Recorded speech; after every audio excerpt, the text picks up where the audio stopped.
चलिए सीधा आपको लेके चलते हैं गुरु तेग बहादुर जी के कार्यक्रम में, जहां पर उत्तर प्रदेश के मुख्यमंत्री संबोधित कर रहे हैं। सरकार में मेरे सहयोगी मंत्री सरदार बलदेव सिंह ओलख जी, दिल्ली सिख गुरुद्वारा प्रबंध समिति के अध्यक्ष पूर्व अध्यक्ष सरदार मनजिंदर सिंह सिरसा जी, लखनऊ की महापौर श्रीमती संयुक्ता भाटिया जी, राष्ट्रीय सिख संगत के अध्यक्ष सरदार गुरचरण सिंह जी, महासचिव शेख अकाल तख्त साहिब सरदार गुरप्रीत सिंह जी, संत प्रमुख राष्ट्रीय सिख संगत स्वामी रामेश्वरानंद जी, महामंत्री श्री अविनाश जी, पंजाबी अकादमी के उपाध्यक्ष सरदार गुरविंदर सिंह जी, राज्य अल्पसंख्यक आयोग के सदस्य सरदार प्रविंदर सिंह जी,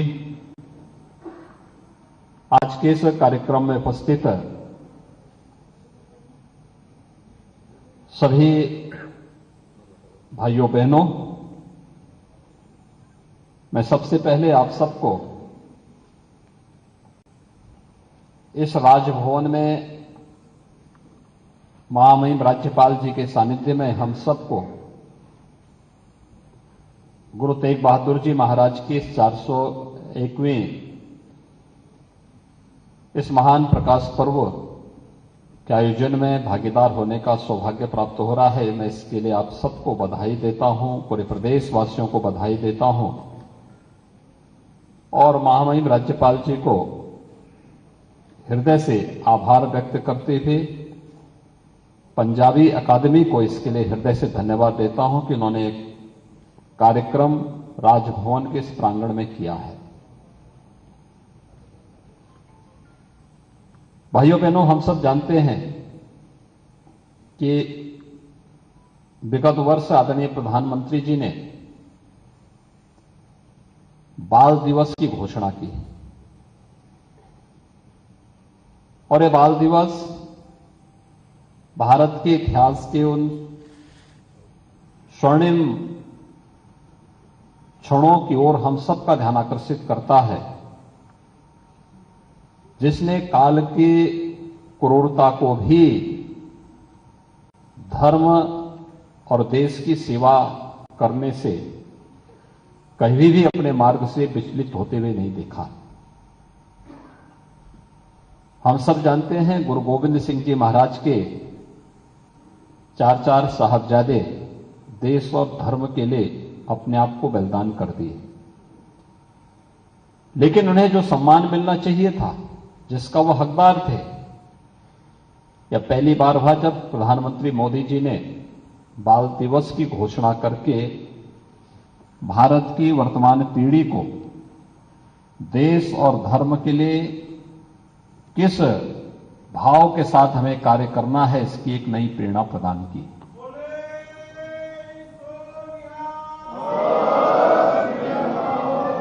यह हम सबका सौभाग्य है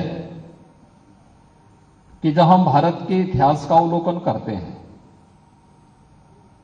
भाइयों बहनों, विकास की बात बहुत होती है और विकास के साथ हमें सतत रूप से आगे भी बढ़ना चाहिए। दुनिया में जहां कहीं भी प्रगति हुई है, उसको देखना, उसके अनुरूप अपने आप को तैयार करना, ये बुरी बात नहीं है। हम मंगल ग्रह तक की यात्रा आज कर रहे हैं, नए नए अनुसंधान हो रहे हैं, इंटरनेट ऑफ थिंग्स की बात होने लग गई है, आर्टिफिशियल इंटेलिजेंस के माध्यम से दुनिया बहुत आगे बढ़ चुकी है। लेकिन इन सब के साथ हम सबको याद रखना होगा कि इतिहास को विस्मृत करके हम आगे नहीं बढ़ सकते।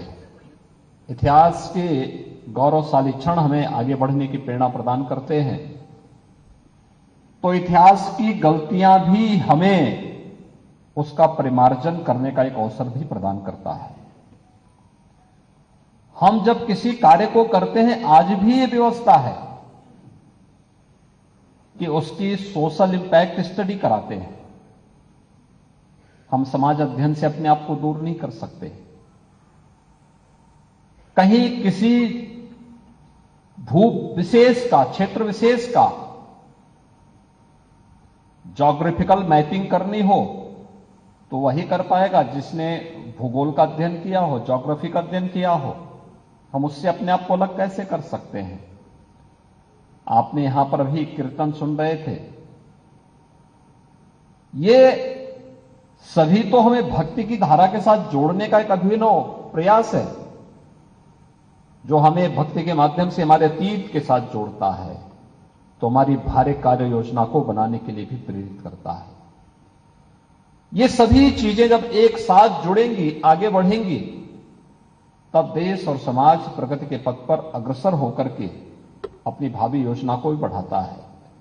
और सिख गुरुओं का इतिहास भारत की विजय का उसी गाथा को प्रमाणित करता है। गुरु नानक देव जी से विशुद्ध भक्ति की धारा जो प्रारंभ हुई, विशुद्ध भक्ति की धारा जो प्रारंभ हुई, वह जब देश और समाज की आवश्यकता पड़ी तो उसे शक्ति पुंज बनने में भी कोई देर नहीं लगी। मैं तो बार बार इस बात का उल्लेख करता हूं, जब हम लोग काशी विश्वनाथ मंदिर का दर्शन करते हैं तो काशी विश्वनाथ मंदिर को स्वर्ण मंडित करने का कार्य अगर किसी ने किया था तो महाराजा रणजीत सिंह ने किया था।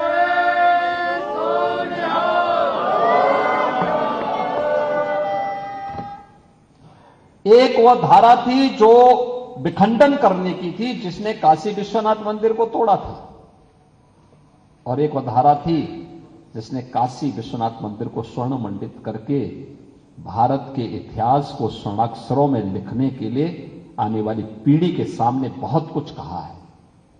कहीं भी महाराजा रणजीत सिंह या उनके वंशज या किसी सिख ने कभी ये नहीं कहा कि ये हमने किया, क्योंकि उसने तो ये अपना धर्म माना है।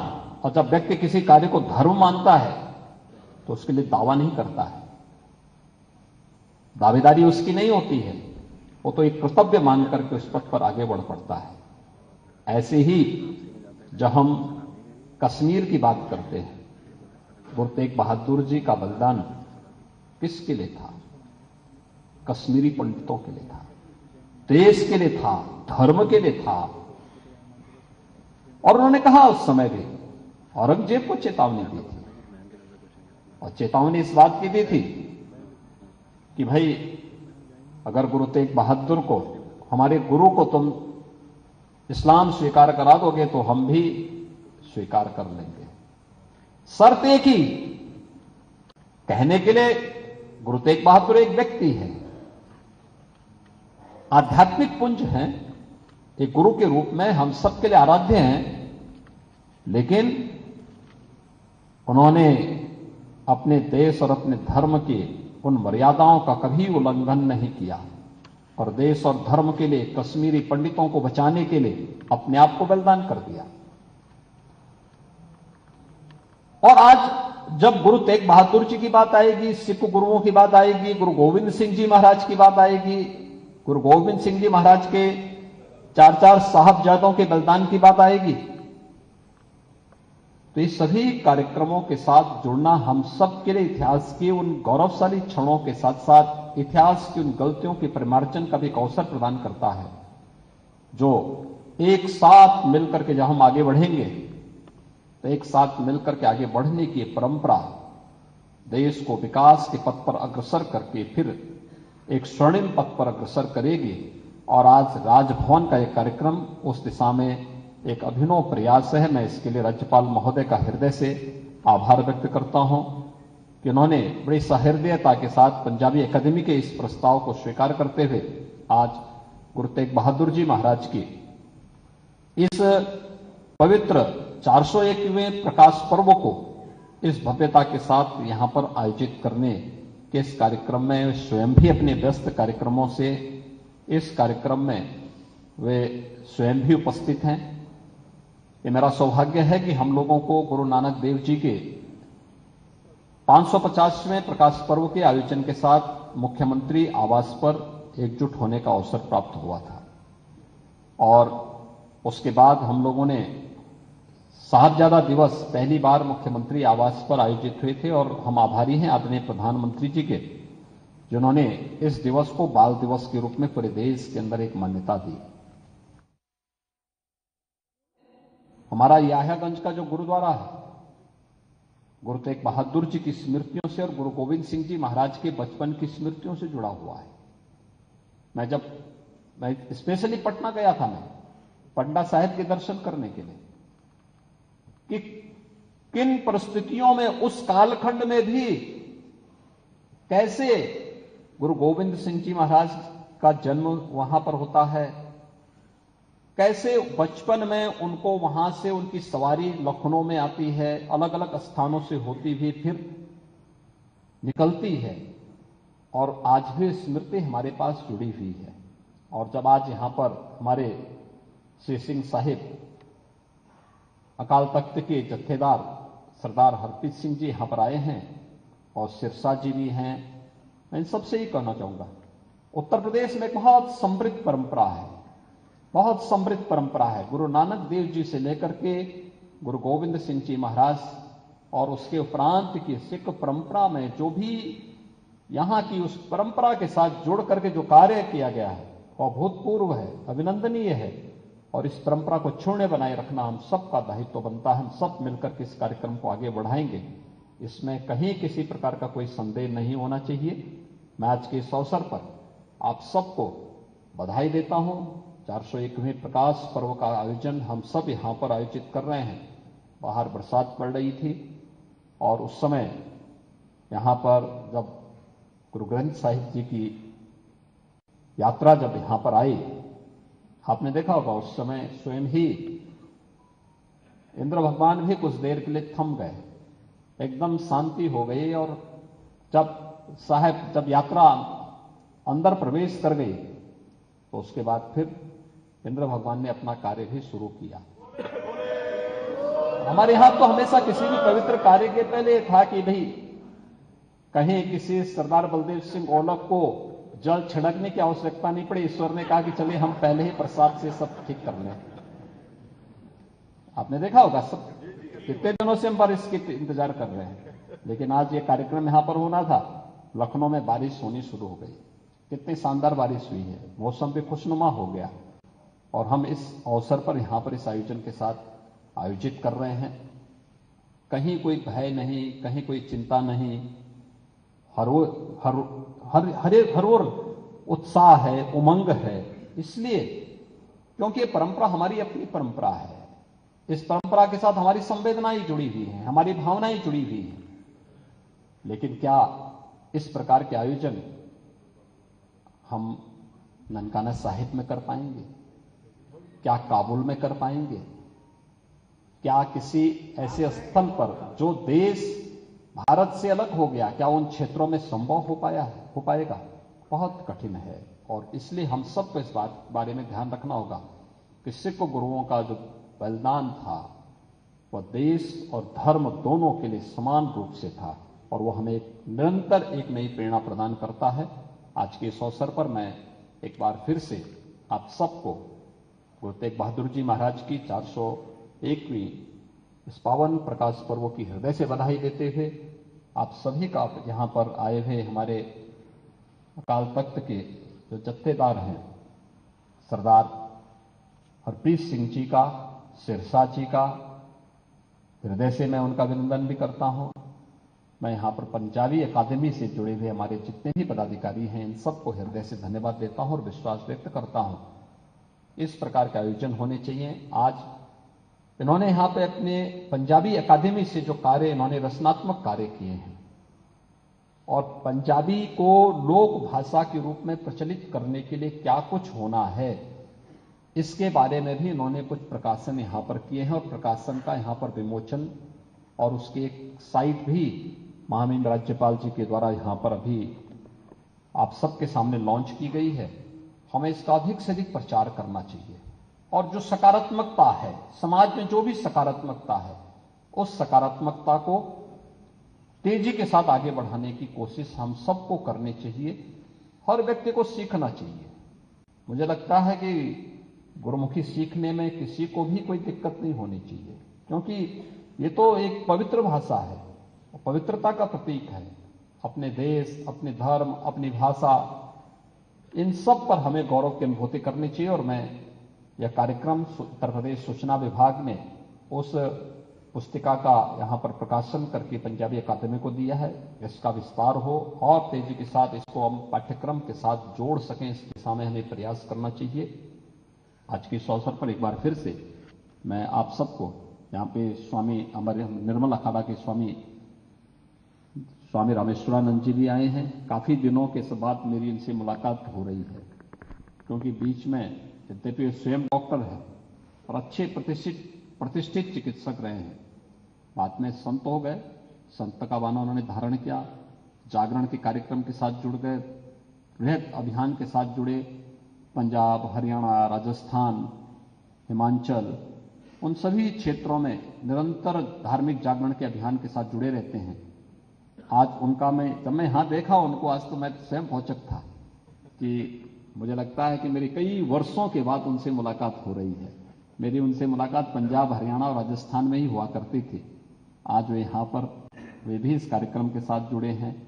और भी हमारे कई यहां पर पुराने जो ऐसे मित्र हैं जिनके साथ अक्सर हमारी मुलाकात होती थी, वे आज यहां पर उपस्थित हुए हैं। मैं इस अवसर पर उन सब का भी हृदय से अभिनंदन करते हुए महामहिम राज्यपाल जी के प्रति आभार व्यक्त करता हूं और आप सबको इस अवसर पर बधाई देते हुए इस पवित्र आयोजन को हमें निरंतरता प्रदान करनी चाहिए, एक निरंतरता प्रदान करनी चाहिए। और यह अच्छी बात है सिख परंपरा में कि कम से कम इन पर्वों के अवसर पर सभी लोग एकजुट होकर के हम उस आयोजन के साथ जुड़ते हैं। मैं वही बात कर रहा था अभी महामहिम राज्यपाल जी से कि हमारे गुरुद्वारे जितने हैं वहां चले जाओ, वहां लंगर जरूर मिल जाएगा। कोई भी व्यक्ति भूखों नहीं रहता है, उसकी जाति, उसका मत, उसका मजहब नहीं पूछा जाता। हर व्यक्ति जाता है कहीं भी, पूरे देश के अंदर, पूरी दुनिया के अंदर एक पहचान है, वो गुरु परंपरा से मिली हुई पहचान है। कोई भूखों नहीं रहेगा। धर्म का ही ये कार्य है और मुझे लगता है कि ये सब कार्य है कि हमें पहचान दिलाते हैं। ये हमारी मानवीय संवेदना का कार्य है। और दूसरा, जहां देश और धर्म की बात आएगी तो वहां पर हम लोग अपने तरीके से फिर उसके लिए कार्य भी करते हैं और ये कार्य यहां पर सरकार इसको हर प्रकार से अपना सहयोग करेगी। आप सभी इसी दिशा में आगे बढ़ेंगे इस विश्वास के साथ। मैं एक बार फिर से आप सबका हृदय से अभिनंदन करता हूं। आप सबको गुरु तेग बहादुर जी के 400वें प्रकाश पर्व को लेकर उत्तर प्रदेश के मुख्यमंत्री योगी आदित्यनाथ जो है वो संबोधित कर रहे थे और साफ तौर पर कर रहे थे कि देश को जोड़ना और प्रदेश को जोड़ने के लिए तमाम ऐतिहासिक पल हैं जहां पर हम तमाम लोग इकट्ठे होते हैं और इसी तरह से देश हमारा आगे बढ़ता रहेगा और उन्नति की प्रगति पर चलता रहेगा। फिलहाल के लिए इतना ही। नमस्कार।